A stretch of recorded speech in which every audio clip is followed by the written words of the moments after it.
Hi everyone, welcome to Coco Beads. In this tutorial, I'm going to be making a very nice ring with old CDs.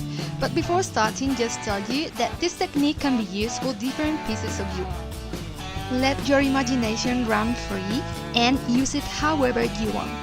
So without further ado, let's get on with this tutorial.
Let the resin dry for at least 24 hours and then you'll be able to enjoy your new piece of jewelry.